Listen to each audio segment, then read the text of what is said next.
મિત્રો અહીં આપણે સેમેસ્ટર 1 ચેપ્ટર 1 સજીવોનું વર્ગીકરણનો અભ્યાસ ચાલુ કરીએ છીએ। તો મિત્રો સૌપ્રથમ તેના માટે આપણે પ્રસ્તાવનાથી ચાલુ કરીશું કે સજીવોનું વર્ગીકરણ જે ચેપ્ટર છે તેમાં પ્રસ્તાવનામાં શેનો સમાવેશ કરવામાં આવેલો છે।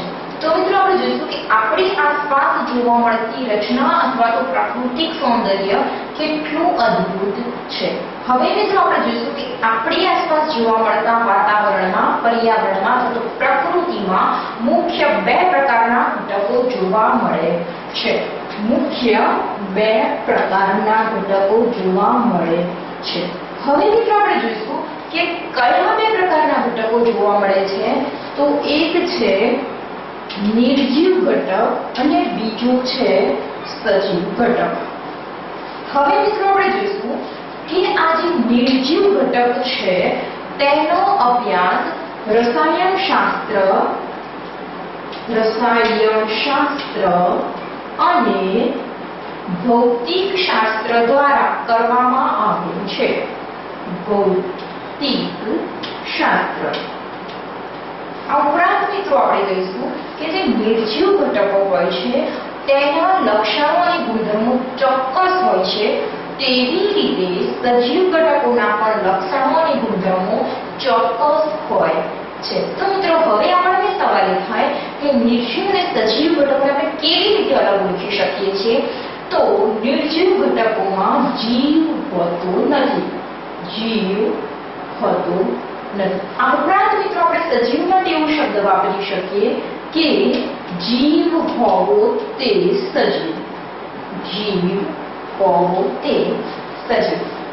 આ ઉપરાંત મિત્રો આ જે સજીવનો અભ્યાસ છે તે જીવ વિજ્ઞાનની શાખામાં કરવામાં આવે છે। જીવ વિજ્ઞાન।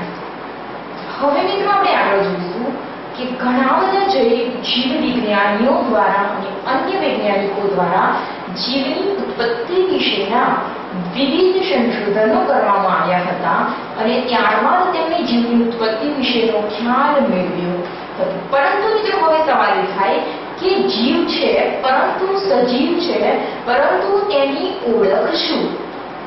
તો મિત્રો જે સજીવ છે તે તેમના વિશિષ્ટ કાર્યોને અનુલક્ષીને વિશિષ્ટ લક્ષણો ધરાવે છે।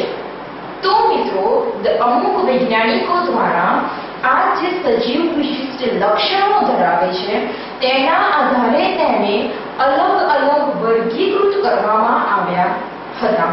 તો મિત્રો આપણે જોઈશું કે સજીવોને તેમના લક્ષણોને આધારે વર્ગીકૃત કરવામાં આવે છે।